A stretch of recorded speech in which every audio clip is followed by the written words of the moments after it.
We want every dollar to have a job. And it's important as we as the owners of the business and therefore the managers of the money, we want to manage the money, and part of managing the money of the business to make sure that every dollar is accounted for and every job has a role, just like we have different employees of the business that have a role. We want to make sure that our money has roles also. So I think 20% of businesses fail within the first year, 50% of businesses fail within 5 years, and 65% of businesses fail within 10 years. So the failure rate's pretty high in business, in other words. But I like to see 3 different buckets, meaning 3 different bank accounts as part of your business. That is the bucketing system. I can't even tell you how important this is, but these are the other accounts that I use in my business, and you might have replacements. Hello and welcome back to the Wise Money School. In the Wise Money School for Business, the framework of the business school is called Curbs for Business. And Curbs is a framework. It's this 5-part methodology for how to build your business. And where we start in Curbs for Business is C. And C talks about the different categories of the business. I've referred to the 12 building blocks and categories of a business, so you can refresh by watching that video. But it's just to understand these 12 categories and building blocks of the business and why we have to understand if we're going to go from self-employed to business, like I referred to in the cash flow quadrant video, that we have to start building these business systems. So that's business categories, and also understanding the business financial categories. Then we learn U, and part of U in the Wise Money Business School is uncover. It's uncovering what's missing in our business. It's uncovering where's all the money going in the business. It's uncovering how much are we paying ourselves, how much money's being wasted. I talk about the different types of spending and uncovering every dollar of the business and making sure we put those dollars to work intentionally and consciously, because money can just evaporate out of a business. R starts about ratio, and that's looking and understanding what is the financial ratio of our business. I teach the 5 expense categories of a business and our KPIs, and understand what are our different, what's our profit margin, what's our gross profit margin, what's our net profit margin, for example. What are the different KPIs of our business that we need to measure? So those are all ratios. So we talk about all the different ratios in a business, financial and non-financial. Now, the next one is B for buckets, and that's what I'm going to talk about today. And buckets talks about how to think of your business really like a banking system, if you will. And I was thinking I would just teach this to my Curbs for Business students. So hello, my Curbs for Business students that are here with me. But I thought this would be appropriate for everybody watching, because it's to understand how to flow money in and out of our business, so that the idea, both personally, but in this case with business finance, we want every dollar to have a job. And it's important as we as the owners of the business and therefore the managers of the money, we want to manage the money, and part of managing the money of the business to make sure that every dollar is accounted for and every job has a role, just like we have different employees of the business that have a role. We want to make sure that our money has roles also. Otherwise, all the money comes in, you spend too much money in your business, you're not paying yourself enough, and no matter that you're working 80 hours in your business, you're not making enough money, and you're wondering why you're not getting ahead. So just to think of your business as a bank, and what I mean by that is it's deposits and withdrawals. That's what we're looking at. But we're going to create these deposits and withdrawals intentionally. And it's around your bank accounts. So what most businesses do, and I call this Apex, which is your operating account. And so this is your operating account where all the money comes into the business. So every time you have a sale, if you have a sale occasionally, like my real estate agents, or if you have multiple sales, like other businesses, is that all the revenue comes into this main operating account from if you have different income streams revenue streams that come into the business, it all comes into this one account. Now, what most business owners do is, just like they make the same mistake personally, but they have all the money in this main checking account of their business, and then they have all the expenses of the business. And so they bring in, let's say, $20,000 this month. And this expenses are, let's say they're $15,000 in this example. And so there's $5,000 left over. And then maybe they pay themselves that $5,000. But that's basically it is. Every month the money comes in, you pay all your bills, and then maybe there's some money left over. And again, just one business bank account. So what my CURB students do is part of this module, this week's part of the program, is that we're going to the bank and we're setting up different bank accounts. And so that's what we want to do. This isn't just in theory, but we're going to go to whatever bank that we use. I like to use local banks because you can open up multiple accounts, you can build a banking relationship, which is part of your business as a bank, is you want to have a good bankers and want to be able to move money and kind of grow your wealth in your business with your banker as an example, and be able to get loans, and many times that depends on relationships. But regardless, you want to have more than one bank account. So you go to the bank, and we're going to open up different bank accounts that are going to be attached to the business, because the idea here is we're going to withdraw money from this account and deposit it in other accounts depending on what the role is of that chunk of money. And this is what's important. The number one reason that business owners go out of business and I'm trying to think of some of the statistics. I think 20% of businesses fail within the first year. 50% of businesses fail within 5 years, and 65% of businesses fail within 10 years. So the failure rate's pretty high in business, in other words. And the reason why businesses fail and business owners there fail is because they run out of money. And so that's what we do. We don't, if you go to a bank, you don't want the bank to run out of money. The bank always needs to have stores and deposits, and then you use those stores and deposits of money to invest and do other things with it. So that's what we want to do. We want to get money out of this main operating account and move it to these other places so that we have cash. And the cash is, the business has enough liquidity and money to be able to go through peaks and valleys and to be able to sustain itself and ultimately not to run out of money and to be able to take care of itself. So what we want to do when we bring in money every month is we want a portion of this money to go into what we call a reserves account. And the reserves account of your business is like your rainy day bucket of your personal. It's the rainy day. And you need money in here so that on your low months, there's enough money to cover the low months. Some months in business are red.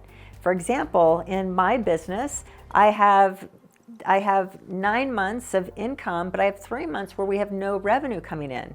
So what that means, but the expenses are still there. I still have to pay the employee. I still have to pay all the SaaS. I still have to pay everyone that I have to pay on a monthly basis, but there's no real revenue coming in or not enough revenue to cover those expenses because we're out of sales seasons in that case. So what that means is that the way I take care of that is to make money I have in this reserves account that will cover the cash flow deficit during those red months. And like I said, almost every business has 1 or 2 red months. It's just kind of the way it is, especially in the beginning. Now, what happens if you have a really good payday in the first quarter, but come April, the sales are low or the economy changes, for example, for like my real estate agents, and there's not enough money or commissions coming in, but again, you have to pay everybody going out. Well, what happens is we have to rob our personal life to be able to pay the business bills. And that gets old pretty quickly. That's why so many small business owners, the self-employed, they drain their personal bank accounts trying to get this business going because they never have any reserves. So part of the job of the business is to, every time you get paid, is to start funding this reserves account and actually sweep and move money out of this account. Now, for business owners, you're really looking at 3 to 6 months of operating expenses to have in this reserves account. Depending on the volatility and time paid between clients and that type of thing, really determine if you need 3 to 6 months. I carry 3 months in my reserves account because I don't like having too much idle cash sitting around. But what you want to do is every time you payday, you want to fill this up until it has 3 to 6 months. And then that's your reserves, your rainy day, so that, like I said, it covers the business expenses in a time when the revenue's not enough to match it. So this is the main one. This is the most important one. So these other buckets now are, I'm going to show the buckets that I use in my business, but these, you can choose all of these or some of these. Usually 3 buckets is enough, but I like to see 3 different buckets, meaning 3 different bank accounts as part of your business. You have your operating account, which is the obvious one, but we want to make sure we have a reserves account. Now, another one that we have is taxes. And I've, early on in my career, talked about my real estate career, made a lot of money, didn't save any for taxes, and I got myself in a real bind. So as business owners, we need to make sure that we save for taxes, and you pay those taxes either quarterly or annually based on what you do with your CPA. But you need to make sure you sweep money out for taxes to cover your tax bill at the end of the year. Now I sweep money for taxes, for example, and then, when I file my taxes, there's either I have a little more in the account than I need or a little less in the account than I need, and I make up the difference. But the key is here, you want to have money in your tax account. Now, there are 2 different ways that I teach this. For me personally, I don't sweep taxes from my business. I sweep taxes from my personal accounts. But at the end of the day, you need a tax account if you're a business owner, if you're a non-W-2, and you need to save for those. So you don't want to just pay your taxes and hope there's money left in your main account at the end of the year.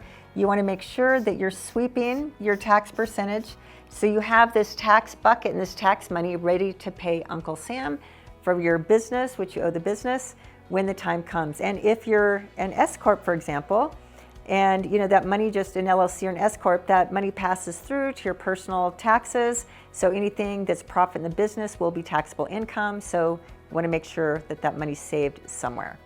So these are kind of your 3 main buckets. Now these other ones are up to you and different maybe for every business. So I have one here that's called cost of sales. And my cost of sales are the monies that are not my money, meaning with every sale that I have, there's a certain percentage of money where I pay somebody else. So I pay a lot of what's called referral fees. A big portion of my business is referral business, and so anybody that refers new business to me, I write them a check. So what I do is, if I have, let's say, a sale that is $5,000 sale, but I owe $1,000 to the referring partner on that $5,000, that $1,000 isn't my money. So I'm going to move that $1,000 that I owe somebody and put it in my cost of sales account. And the reason why I do this is I want to make sure there's always enough money to pay all my partners, because if it's just money left here, it's really easy for this money to get spent. So you move it out of the account because this isn't my money. This again, it belongs to my referring partner. This isn't my money. This belongs to Uncle Sam. And this isn't my business's money right now. It belongs to the future business that needs help when that money is needed. So that's, again, these different roles. The role of this money is to cover when you're in the red. The role of this money is to make sure that you're always up with your taxes. The role of this money is to pay your referring partners. And I've heard so many situations, especially in the businesses that do big launches and they have a lot of affiliate partners and joint ventures, and they promise to pay the joint venture partners a certain percentage. They have like $1 million launch, and then you hear all these complaints that the partners didn't get paid what they were owed because the owner spent all the money out here on advertising and all the other business expenses, maybe paid themselves, and they didn't have the money saved to pay the referring partners. And I've heard this story numerous times. So you don't want to get yourself in that bind. Now, another one that I have and I recommend is called Capital. And it's sweeping money into an account out of, once a month or, occasionally. But it's just to have this different bucket here, which this bucket is just set up for investing. So like in your personal life, you need an investing bucket where you take a percentage of your money and you're going to invest that money and buy assets. This idea is the same here. As you're taking a portion of the business's money, you're putting it in this account so you can capitalize future growth of the business. Because as a business owner, every year you're probably reinvesting something back into your business. There's the next thing that you want to learn or buy to be able to help the business grow to that next level. So examples I've given here is that YouTube, for example, when at the beginning of 2024, the business strategy was going to be to learn YouTube and try to build, more business as a result of using YouTube as a channel, building bigger audience and all the things as a means to, hopefully, if successful, will help the business grow by getting the word out to more people through YouTube. But I didn't know YouTube. I didn't understand YouTube. So it took like a 5-figure investment to be able to buy all the equipment, to be able to get to hire the coaches, to be able to hire the editors, to be able to hire all this learning curve and the equipment and everything needed just to be able to launch this YouTube thing, let alone keep it going. But let's just say if YouTube was cost, is $50,000 all in to launch this new business strategy, then where's the $50,000 going to come from? We don't keep a bunch of money or shouldn't keep a bunch of money in our operating account. So it's just good to be able to have some amount of money based on what you think you're going to reinvest in the business each year into a separate account, so you always have that money ready and willing to invest back into your own business. So again, you don't have to go rob your personal account to be able to make this investment to try to grow the business, because that's the problem business owners get into. They're constantly borrowing from themselves, or they're putting everything back in somehow. So they're not paying themselves enough personally to be able to buy other assets outside of the business. But also they just don't have the money to invest, or they're going into more debt, or again, they're just robbing Peter to pay Paul to try to keep the business going and growing.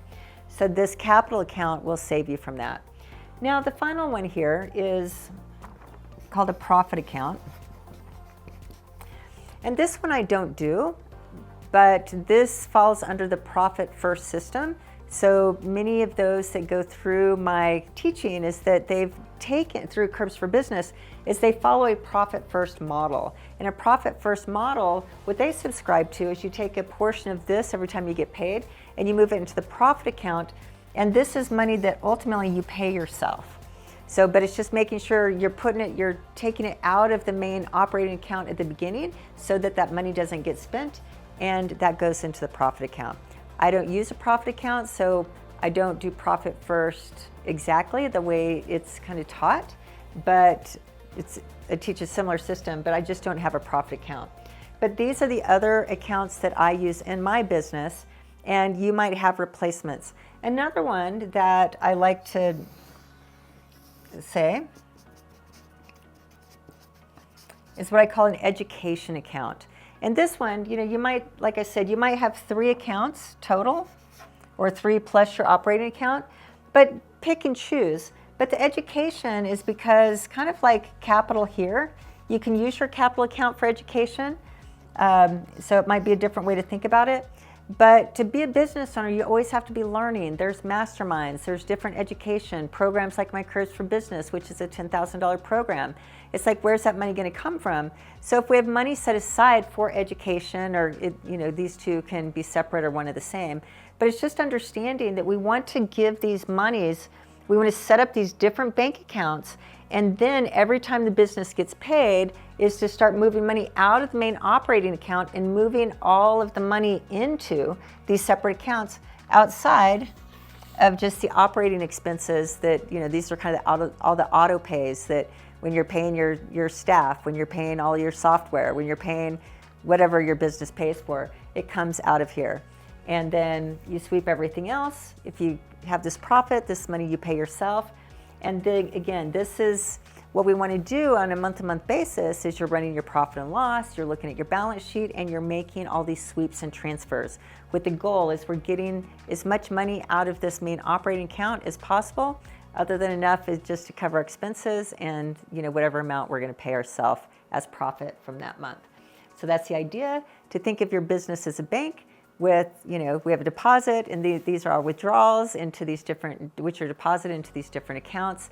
And this will help you have that liquidity, make sure the business always has some money, and to be able to cover the taxes to be able to cover paying your cost of sales and your affiliates, to be able to cover when your business is in a red, and to make sure you have enough money to capitalize your business, to make sure you have enough money that you're paying yourself. And then, if you want to throw in another bucket or change buckets, up to you. All right, that is the bucketing system.